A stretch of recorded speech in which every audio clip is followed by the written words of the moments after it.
Alors, bonjour tout le monde, bienvenue à une autre capsule de Brochu en direct, cette fois-ci avec Jean-Claude Pomerleau. Vous le savez, à Radio Infocité, on suit le dossier ukrainien depuis décembre dernier, où Vladimir Poutine avait fait une proposition concernant le dossier ukrainien. Et Jean-Claude va venir nous faire le point là-dessus. Jean-Claude, bonjour. Salut, bonjour tout le monde. Oui, en décembre, ce qui est arrivé, Carl, c'est que la Russie a amené une proposition de traité à l'OTAN et aux États-Unis sur le problème de l'architecture de sécurité en Europe. Et donc, oui.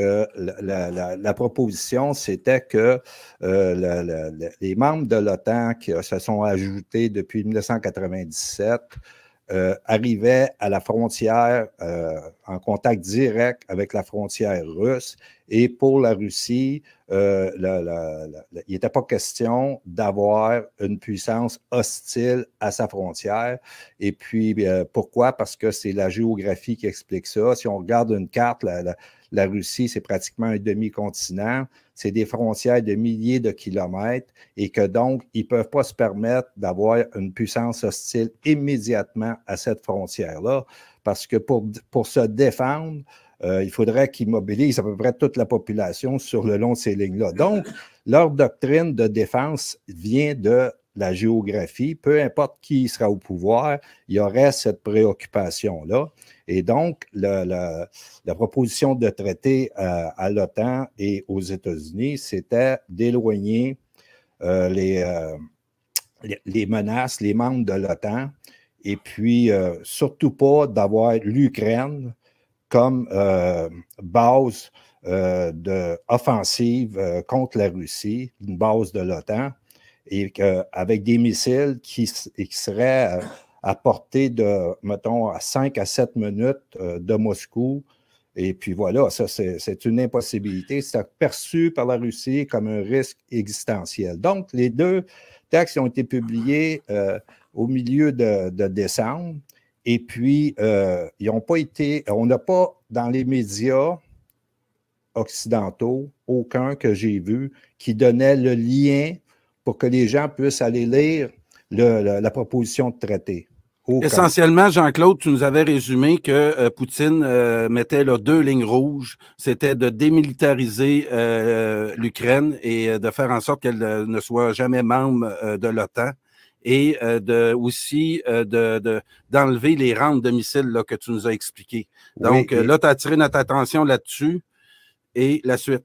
Ouais. Ben oui, c'est ça. Et donc, là, on se retrouve que il y a une réponse qui va venir le 27 janvier de la part des Américains et sous couvert de ne pas qu'elle ne soit pas publiée. Okay? Mais elle a été coulée dans le journal espagnol El País. Et donc, ces éléments-là ont fait que ça devenait, je ne sais pas si tu te souviens, là, quand on parlait de ça, tu me demandais, ça va-tu être grave? Oui, ça va être grave parce que il y a la réponse des Américains, c'est comme il y avait une non-réponse, tu comprends? Ils se foutaient complètement des préoccupations de la Russie. Et pendant ce temps-là, les Américains montaient les forces ukrainiennes, les mettre depuis le coup d'État de 2014, pour les mettre à niveau de l'OTAN dans leur capacité opérationnelle, et que les Russes se sont aperçus que il y allait sur la ligne de contact, parce que le conflit de 2014-2015 avait été comme figé. Et là, sur les lignes de contact, il y avait eu une montée en nombre des forces ukrainiennes et une intensification des bombardements sur les populations du Donbass. Alors oui. Là, et les Russes, ils ont conclu qu'il y avait une attaque qui se préparait et que donc, il fallait qu'ils interviennent. L'attaque, selon les Russes, était prévue pour le début de mars, donc l'intervention du 24 février. Et le 24 février, c'est le moment où j'ai publié un texte sur vigile.québec, le basculement du monde a commencé. Et dans ce texte-là, je donne les liens sur les propositions de traité et les plans de l'attaque qui ont été ramassés par une intrusion dans les services informatiques du ministère de la Défense de l'Ukraine. Et que, bon, c'est ça. Alors, les c'est là que tu avais là. appris le plan d'attaque qu'on prévoyait là, pour le début mars et qui explique l'intervention russe le 24 février. Exactement ça. Alors, donc, ces documents-là sont dans le texte que j'ai publié.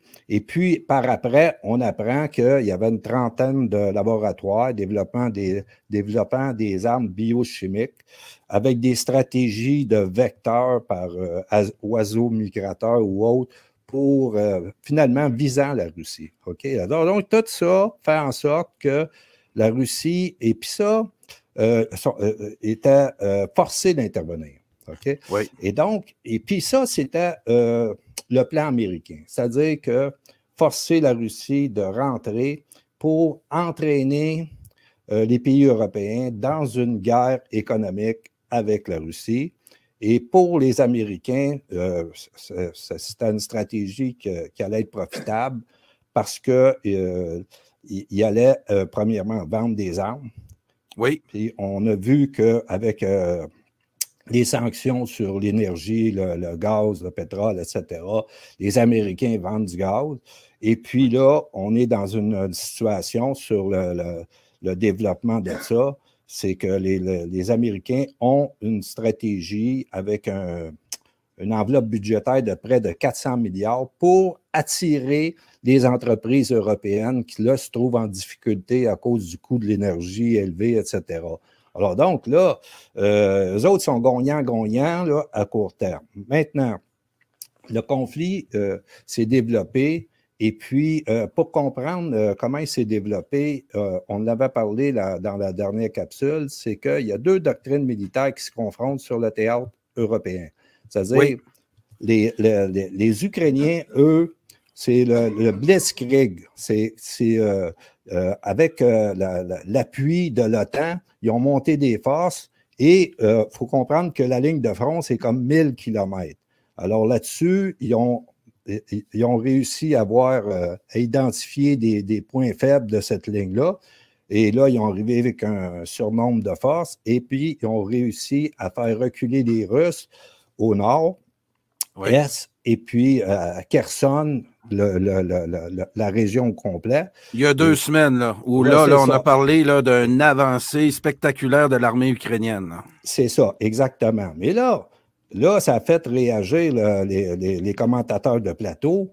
Tout va bien, ils ont juste à poursuivre, ils vont faire reculer les Russes, ils vont récupérer l'intégrité du Donbass, etc. On parle même de la Crimée, Jean-Claude. On reprendrait la Crimée. On a émis ça comme commentaire. Voilà, c'est très enthousiaste de ce côté-là, sauf que au même moment, dans ce contexte-là, le service de renseignement américain, l'état-major, ne sont pas dans cette analyse-là du tout. Là, il y a le général Miley, le général des forces interarmes, OK? Le Joint Chief of Staff. Lui, il vient et il dit, là, vous avez une période opportune, une fenêtre d'opportunité, il dit ça aux Ukrainiens, pour négocier. Parce que, il dit ça, c'est lui qui le dit, OK? Il dit, l'idée que vous pouvez prendre la Crimée, là, c'est pas tellement réaliste. En réalité, ce qu'il leur disait, c'est, regarde, vous avez zéro chance de faire ça, là. Alors donc, puis il dit, là, vous êtes dans une position favorable, là, vous pouvez négocier quelque chose. Plus tard, c'est autre chose. Puis il y a Jack Sullivan qui est venu aussi intervenir en Ukraine, puis avec les Russes, pour parler de pas d'escalade, pas d'escalade. Il y a des lignes rouges, il y a des lignes rouges. Ça, c'est Sullivan qui disait ça. Oui, il y a aussi, au niveau du service de renseignement, très haut niveau, entre les Russes et les Américains, une rencontre qui a eu lieu en Ukraine. Et là, qu'est-ce qu'ils ont discuté? Je ne sais pas, on ne peut pas savoir, mais on présume qu'ils ont essayé de voir les possibilités d'un cessez-le-feu, sur quelle ligne ça serait, etc. Puis bon. Alors, on voit que les Américains sont beaucoup plus actifs là, dans un... Non, oui. parce que là, ce qui se passe, ce qu'on parlait à la dernière capsule, c'est que les Américains voient que la doctrine militaire ukrainienne a amené le maximum de possibilités et que de l'autre côté, la doctrine militaire russe, c'est l'opération de profondeur. Alors, qu'est-ce que c'est l'opération de profondeur? Oui, explique-moi ça. Ouais. Oui, l'opération. C'est intéressant ce que tu dis là par rapport aux Ukrainiens, que ça coûte très cher. Le Blitzkrieg, là, en vie humaine, ça coûte très cher. Oui, ils sont au maximum de leurs possibilités. On comprend ça. Là. La poussée est au maximum. Les Russes ont reculé. Ils n'ont pas engagé un combat là où il y aurait eu vraiment des pertes russes importantes et une défaite militaire. Le recul, c'est un recul tactique, fait partie de l'opération de profondeur. Et puis là, ils reculent sur des positions où ils peuvent se défendre. Et puis, dans le Donbass, en attendant, et là, on est dans l'opération de profondeur, la mobilisation des 300 000 qui sont pratiquement prêtes à entrer en action. Et puis, aussi, dans l'opération de profondeur, il y a cette attaque-là sur les réseaux électriques de l'Ukraine. Et périodiquement, ils reviennent, puis en dégradent un peu. Ils leur laissent la chance d'en réparer. Et puis, c'est au moment où ils passeraient dans une offensive générale, là, les Russes, au moment où le sol serait gelé pour que les troupes mobiles, les chars d'assaut, etc., interviendraient. Là, l'électricité risque de peut être là. Et ça, c'est la capacité de l'État ukrainien d'appuyer la guerre. Tu comprends? Cette capacité-là serait réduite. Et donc, c'est cette perspective-là, pour la plupart des gens, les commentateurs de plateau, ils n'y la voient pas, là. Tu comprends? Mais les Américains, le service de renseignement, l'état-major, eux autres, ils voient tout ça, là. Eux autres, ils voient clairement que ça va basculer. Et donc, ils ne sont pas dans la propagande, Jean-Claude, eux autres, ils sont dans le réel. Exactement ça, exactement ça. C'est un peu le thème. Puis, gars, on va faire juste une parenthèse là-dessus parce que ce qu'on dit, nous, à chaque capsule, pratiquement, c'est que la voie de passage pour mettre fin à la tragédie passe par le fait de tasser la propagande, puis juste regarder la réalité de la situation. Et puis, de là, il y a une possibilité de sortir. Voilà, et donc, quand l'état-major américain fait apparaître une réalité, c'est-à-dire que ça va basculer, là. Ça va basculer parce que les conditions sont réunies pour que la profondeur stratégique de la Russie joue, puis voilà. Et puis là, ce qu'on disait à la dernière capsule, c'est que ce que voient les Américains, c'est que ça va mettre en question la crédibilité de l'OTAN. Parce que l'OTAN, c'est ça qu'on disait. Ça, quand on a fait la dernière capsule, c'était avant l'incident du missile qui tombe en Pologne. Ah oui. C'était avant. Alors, ce qu'on disait, c'était que l'OTAN, face à l'effondrement de l'armée ukrainienne, puis pratiquement l'implosion de la fonctionnalité de l'État ukrainien, tu parles de gens qui vont être poignés dans le froid, dans l'hiver, pas d'électricité, puis tout ça. Puis là, tu vas avoir peut-être des millions de personnes sur les routes de l'exil qui s'en vont où? En Europe, en Pologne, en Roumanie. Oui. Non, tu vois le problème, là. Ouais, les militaires aussi comprennent le problème, mais les gens des plateaux ne sont pas encore là. Ben non, ils ne sont pas là, tu sais. Fait que là, les Américains voient ça. Ils voient que la question qui va se poser au moment où ça s'effondre, c'est que fait l'OTAN? Oui. Que fait l'OTAN? OK? Et là, ici, j'ai une déclaration de Stoltenberg, secrétaire général de l'OTAN. Et qu'est-ce qu'il a dit? Il dit la défaite de l'Ukraine sera la défaite de l'OTAN. Wow.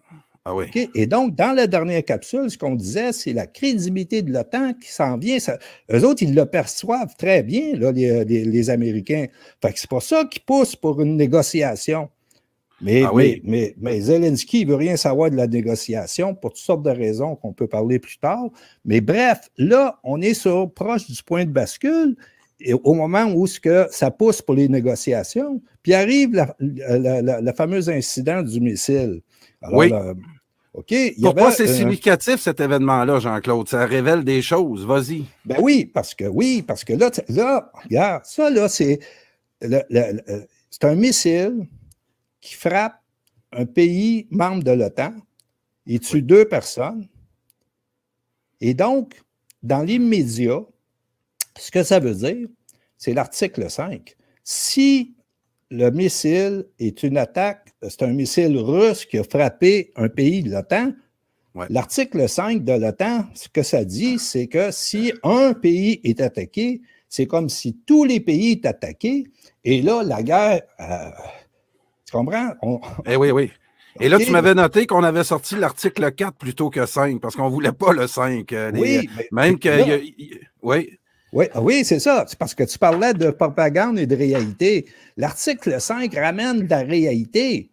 Parce que là, wow, attends une minute, avant de t'en aller dans une guerre, OK, 3e guerre mondiale, pour ce missile-là, savoir, c'est-tu vraiment un missile tiré par les Russes? Fait que là, dans l'éclairage que ça donne, OK, le fait que c'est grave, là, OK, là, on rentre dans la réalité. Fait que normalement, les médias, ils auraient parti pour dire c'est une attaque russe. C'est ça qu'ils ont fait d'ailleurs dans les premières minutes. Il y en a un même qui a dit de source anonyme qui vient du service de renseignement, c'est un missile russe qui a frappé, puis c'est une attaque russe, OK? Là, depuis, le journaliste de l'agence Associated Press, ils l'ont mis dehors parce que là, il s'était fait poigner tout nu, là, tu comprends? Ah oui, absolument. Parce que c'est la propagande habituelle, tu sais? Peu importe ce qui arrive, c'est comme les Russes bombardent la centrale nucléaire qu'ils occupent. Il n'y a pas de problème, tu comprends? Ah oui, puis tant que ça rentre dans le narratif, nos journalistes ne se posent pas la question puis ils embarquent. Hein, Sauf que là, l'article 5, wow, minute. Fait que là, ils ont déplogué ça. Et puis là, le seul qui continuait à dire les Russes ont attaqué la Pologne, c'est Zelensky. Puis Zelensky, il appelait l'OTAN à une réponse contre la Russie. Wow, minute, là. Ah le bonhomme, c'est lui qui serait le call shot d'une 3e guerre mondiale sur une information qui est fausse parce qu'immédiatement, c'est facile pour les Américains de voir que le missile, sa trajectoire, etc., et puis quel type de missile, puis les débris du missile avaient été photographiés, et puis donc c'est un S-300, un vieux missile des années, début des années 80, et puis donc il y avait une attaque massive de missiles russes et que donc ils ont tiré ça comme batterie anti-aérienne, etc. Et puis bon, là, il y en a d'autres qui posent des questions, savoir est-ce que Zelensky a tiré ce missile-là pour frapper la Pologne, pour provoquer la réaction. L'intervention de l'OTAN. C'est ça. Et donc, c'est grave, là. OK? Ben oui, là, il y en a qui ont vu le jeu, là. Ben, c'est-à-dire que l'OTAN a la capacité de déterminer si c'est le cas ou non. Pourquoi? Parce que, il y a un mécanisme d'autodestruction du missile s'il a été désactivé.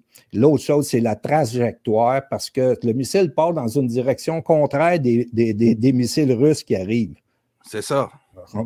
OK, bon, ça leur appartient. Moi, je ne te dirais pas, oui, c'est ça, etc. Regarde, OK, je n'ai pas d'informations là-dessus, mais je sais 100% sûr que les Américains, l'OTAN, et puis l'Allemagne, la France, etc., eux autres savent si ça a été une provocation de Zelensky ou tout simplement une erreur parce que dans la contre-batterie aérienne, bon, il y en a qui se perdent des missiles. Mais pourquoi? Ah oui, puis dans ton analyse, Biden l'avait dit tout de suite, là, quelques heures après, on était dans le G20 à l'époque. Ils ont compris, les autres. Ils ont compris.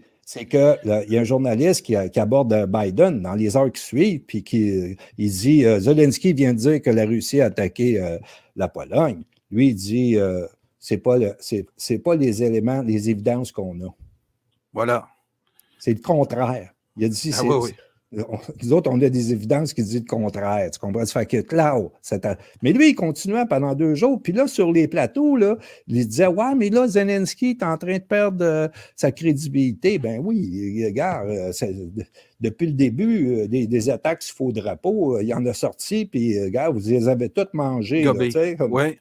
Aucune question. Bref, c'est ça. Donc, article 5, ça nous amène à cet éclairage-là, où là, les médias se font pogner les culottes baissées, et puis là où Zelensky apparaît pour un fabulateur, puis c'est très grave.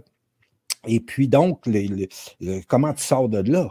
OK? Oui, tes hypothèses là-dessus, Jean-Claude. Ben là, regarde, c'est évident qu'on a eu aussi concernant la réaction possible à un missile russe qui tomberait sur la Pologne, pas une attaque massive. Là. On parle d'un missile là, qui tomberait là quelque part. Et puis, il y a eu le président de la Pologne qui s'est fait attraper par des joueurs de tour au téléphone qui, eux autres, se présentaient comme Macron.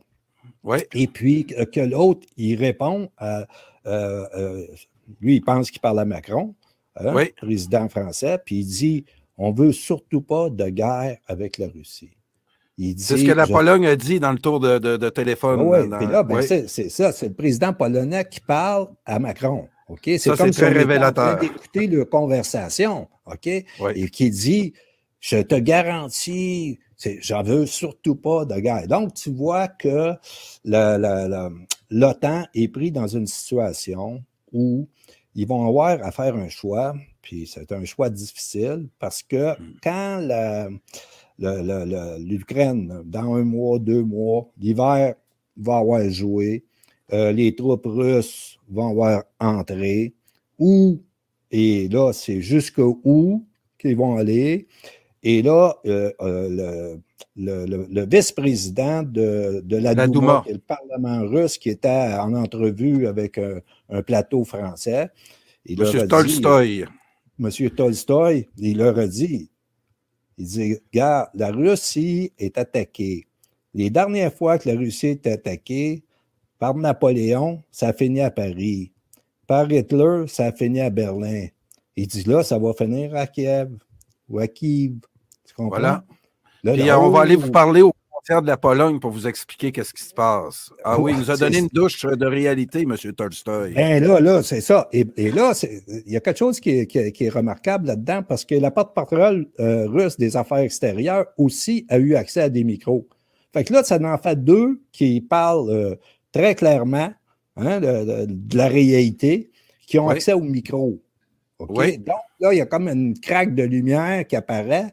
Et puis, peut-être qu'on prépare les opinions, dire, regarde, on va falloir qu'on se mette à la réalité tout le monde. Si on veut sortir la voie de passage, qu'on dit tout le temps, la voie de passage pour mettre fin à cette tragédie-là passe par la réalité là, pour tout le monde. Là, là. À partir de là, vous pouvez faire des choix, mais tu ne peux pas être complètement dans la propagande, coupé du réel, puis penser que... Et le problème, c'est que aux États-Unis, on a eu l'état-major, certains du service de renseignement, qui sont intervenus parce qu'ils voient que c'est l'OTAN, sa crédibilité qui va être mise en cause, qui est très grave. Et donc, eux autres, mais ils sont comme... ils sont pas en contrôle de la direction politique américaine, la politique extérieure. C'est les néocons, les votes en guerre. Eux autres, ils sont vraiment...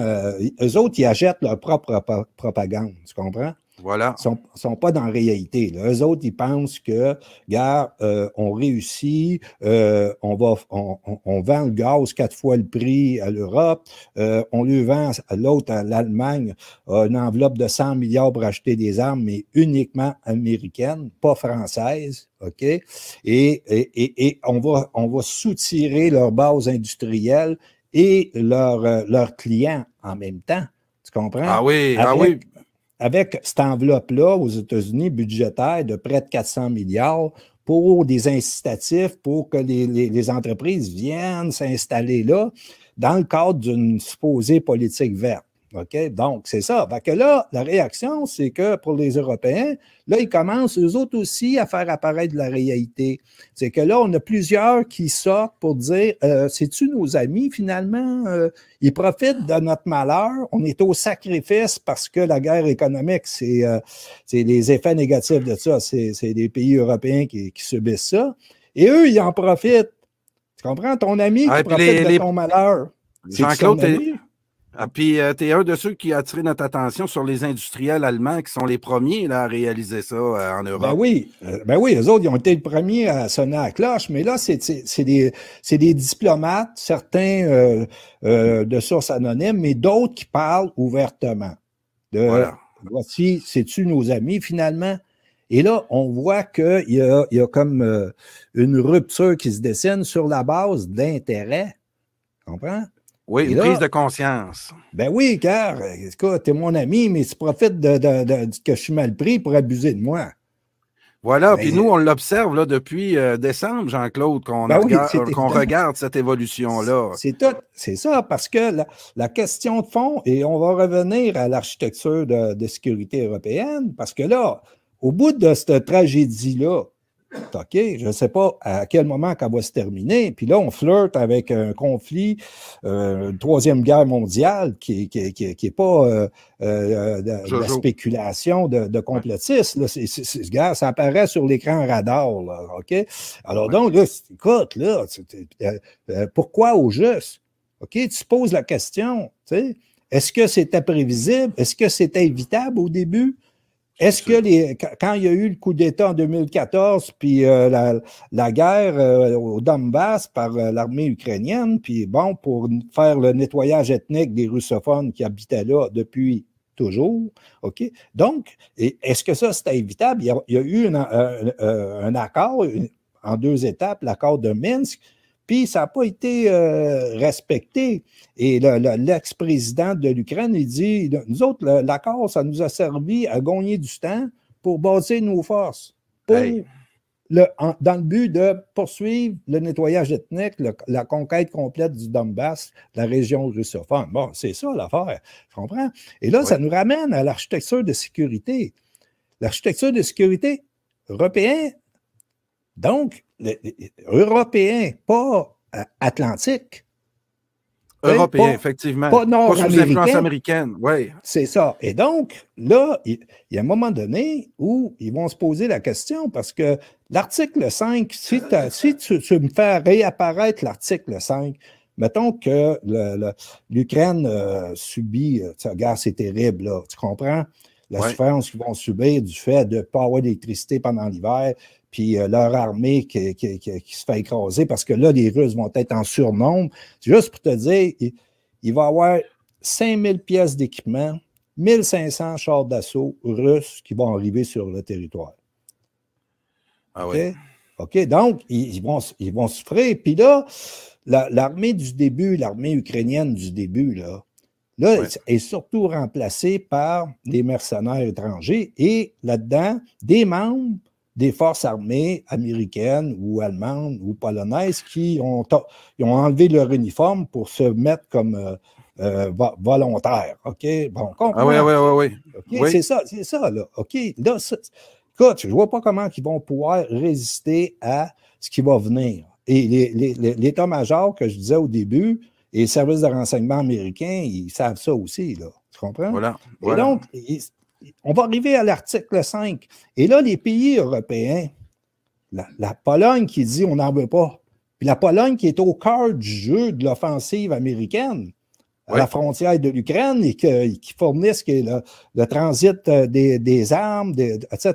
Tous les appuis, tu comprends, passent par là. Ils disent, on ne veut pas, nous autres. Ça fait que tu imagines-tu la France? Tu imagines-tu l'Italie? Tu imagines-tu l'Espagne? Tu comprends?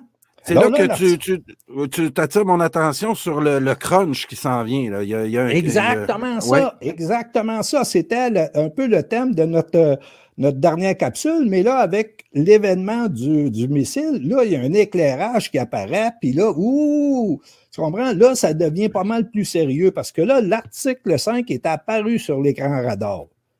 Et là, ça, c'est la réalité. Tu comprends? Là, ça, c'est les vrais rapports de force. Et là, à partir de là, qu'est-ce qu'on fait? Eh bien, tu sais, disons, le passage qui mène à la fin de la tragédie, c'est que l'Ukraine doit avoir la politique de sa géographie. L'Ukraine ne peut pas être une rampe d'offensive des forces de l'OTAN contre la Russie. OK? C'est une impossibilité. Tu sais? Parce que c'est perçu par la Russie comme un risque existentiel et que donc, c'est ça qui commande la politique de la Russie. Peu importe ce qu'on en pense. On pourrait dire, ben non, c'est tout du bon monde, etc. C'est pas important, ça. Ce qui est important, c'est qu'est-ce que la Russie perçoit et comment elle va réagir politiquement puis militairement à ça, à cette perception-là. C'est juste ça, tu comprends? Voilà. Et donc, quand au début, on a parlé de décembre, des propositions de traités sur l'architecture européenne, là, il y avait les échanges entre la Russie et l'OTAN, la Russie et les États-Unis, la réponse des États-Unis puis de l'OTAN, mais il y a aussi, la Russie a interpellé les membres de l'Organisation de coopération et sécurité européenne. Et là, individuellement, parce que ce qui était en cause, c'est que ce que disait ce traité-là, c'est que tu peux prendre toutes les mesures que tu veux pour te défendre, mais tu ne peux pas prendre des mesures qui vont avoir effet de menacer un autre État.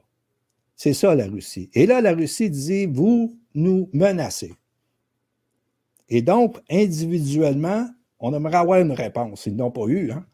Non. Mais là, ce qui va arriver, c'est que sur la fin, la tragédie va être complète, là, tu sais. Oui. Oui. Et là, il va falloir se prononcer sur l'article 5. Bien, fort possiblement. Ouais, okay. Ils iront pas. Ouais. Et donc, l'OTAN perd sa crédibilité. S'ils n'agissent pas, OK? Ils vont agir de toutes sortes de manières détournées au maximum, mais ça ne changera pas le sort des Ukrainiens, là. OK? Oui. Alors donc, et là, il y a un moment où les Européens vont devoir reprendre en main l'architecture de sécurité de leur continent. Et là, pour s'apercevoir que, finalement, l'OTAN qui pouvait garantir la paix et la sécurité et l'Union européenne, la prospérité économique, eh bien, ces organisations-là ont failli, OK? Parce que tu as la guerre sur le continent européen, puis tu as les conditions créées pour un effondrement économique. Et ces deux organisations-là, non seulement ils n'ont pas pu prévenir ça, mais ils l'ont causé. Puis ils l'encouragent, bien sûr. C'est ce qu'on voit, parce que, Jean-Claude. Les dindons de la farce que tu parlais à la dernière émission, les Européens. C'est Borrell, le chef de la diplomatie de l'Union européenne, il dit jusqu'au bout. Puis l'autre, von der Leyen, la présidente de la Commission européenne, jusqu'au bout, jusqu'au dernier Ukrainien, quoi. Non, mais les autres, là, tantôt, là, une minute, là, les gens, quand ils vont arriver au bout du parcours, ils vont dire c'était évitable, c'était prévisible. Puis cette gang de fous-là nous ont entraînés jusqu'au bout. Puis Tolstoï a dit que cette gang-là va aller à la poubelle de l'histoire. Exact, c'est ça. Parce que là, le monde parce que quand la réalité va apparaître, peut-être dans nos médias de masse, le monde va se poser des vraies questions par rapport à la vraie situation. Ouais. On va dire, quel dirigeant qu'on avait là? Ils dirigeaient au nom de quel intérêt? Tu comprends? C'est des gens qui ont été complètement indifférents à la tragédie humaine. Là. Tu comprends? Exactement. Ils étaient dans une bulle, puis ils n'étaient pas en train de servir l'intérêt de leur population, ils servaient les intérêts des Anglo-Saxons. Dans une projection de puissance planétaire, le globalisme. OK? Là où il faut qu'ils tassent la Russie, puis après ça, c'est la Chine. Regarde, joyeuse perspective, là. Tu comprends? Oui. Alors donc, c'est pas possible. Et donc, dans l'architecture de sécurité européenne, il va falloir que les Anglo-Saxons soient écartés de l'équation. Oui.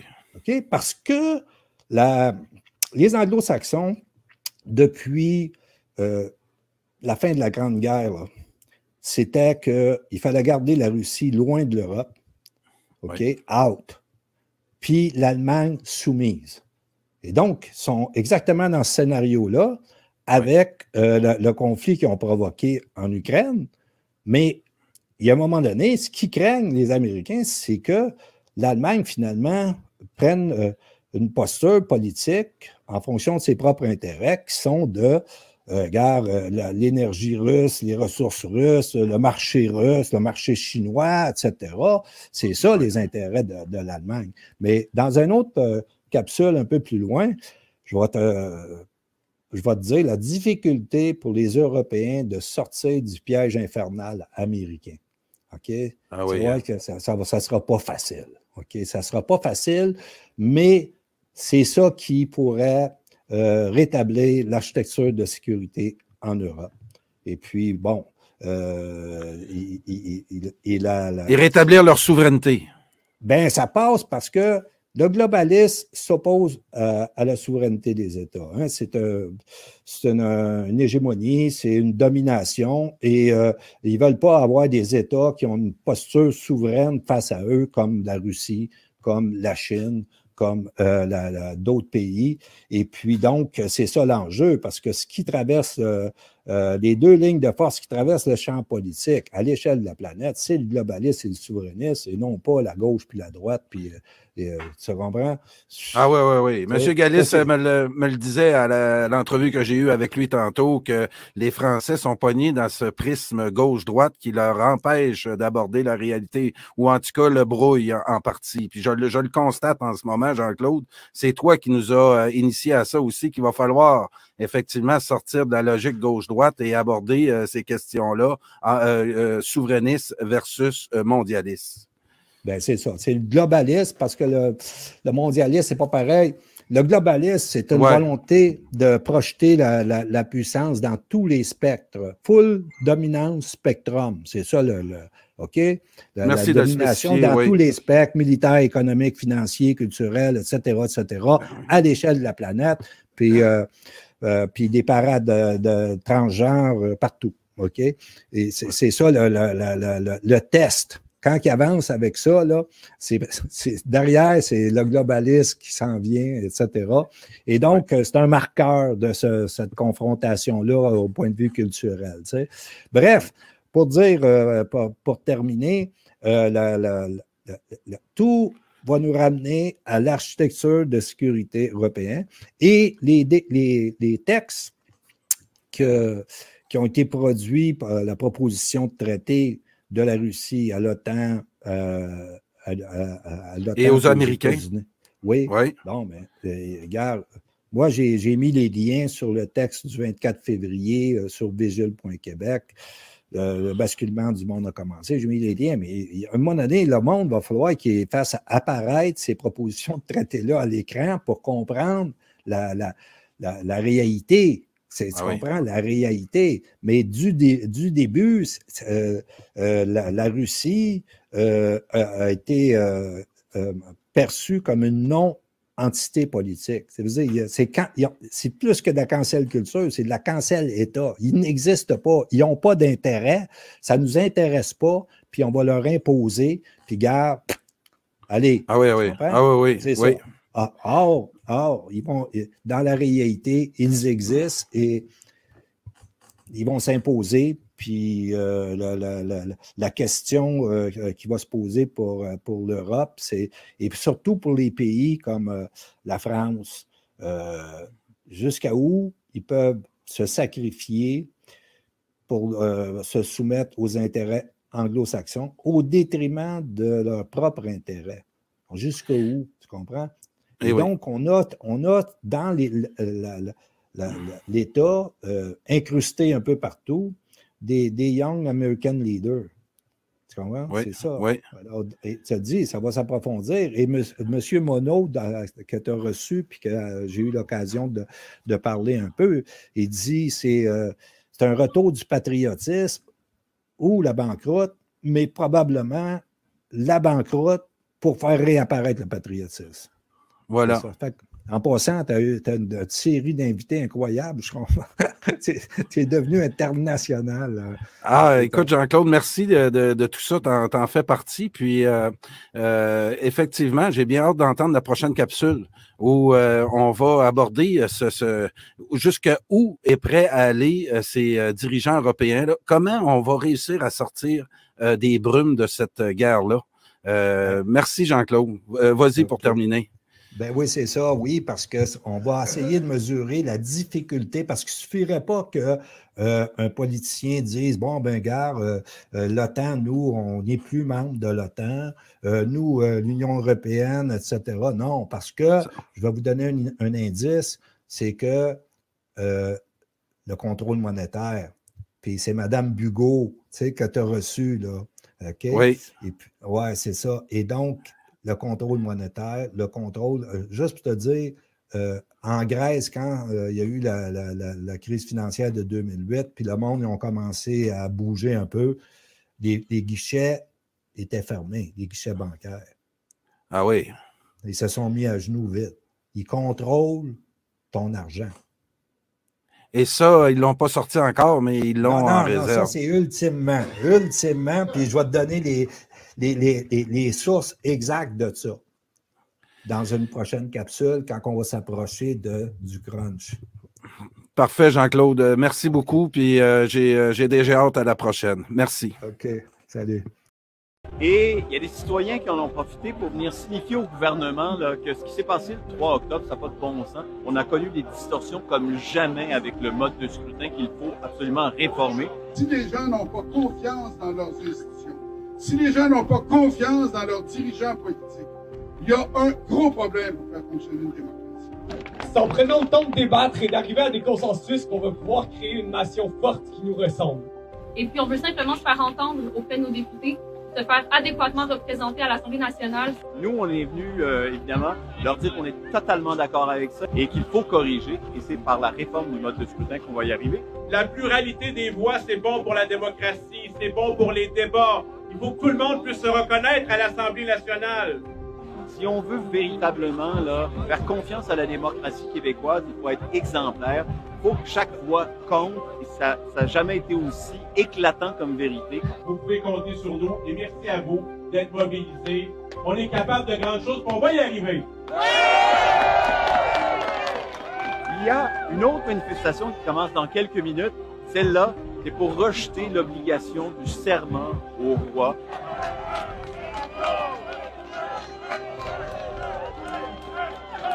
Que ce soit la réforme du mode de scrutin ou ce serment au roi Charles III qui est humiliant, dans les deux cas, il s'agit d'un système qu'on n'a pas choisi et qui ne nous représente pas dans nos valeurs étant celles d'une démocratie qui est saine, d'une société qui est capable de dialogue, qui est capable d'avancer des choses sans être dans un monde complètement archaïque où on relève d'une couronne étrangère qui, par surcroît, la couronne britannique, on le sait, a fait beaucoup de tort au Québec. Donc, on est là, les trois.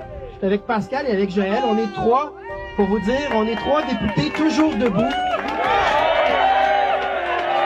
Être aujourd'hui parmi vous, alors qu'on n'a pas prêté serment, c'est de dire, ça prend un peu de persévérance, il faut se tenir droit si on veut atteindre le résultat. c'est-à-dire se libérer d'une monarchie britannique qui n'a pas sa place au Québec.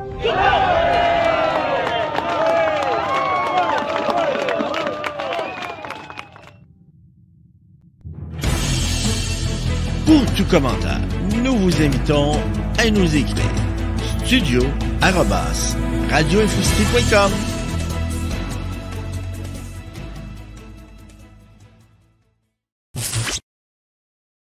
Chers amis, merci de nous avoir suivis et souvenez-vous, avec la Russie, vaut mieux faire l'amour que la guerre.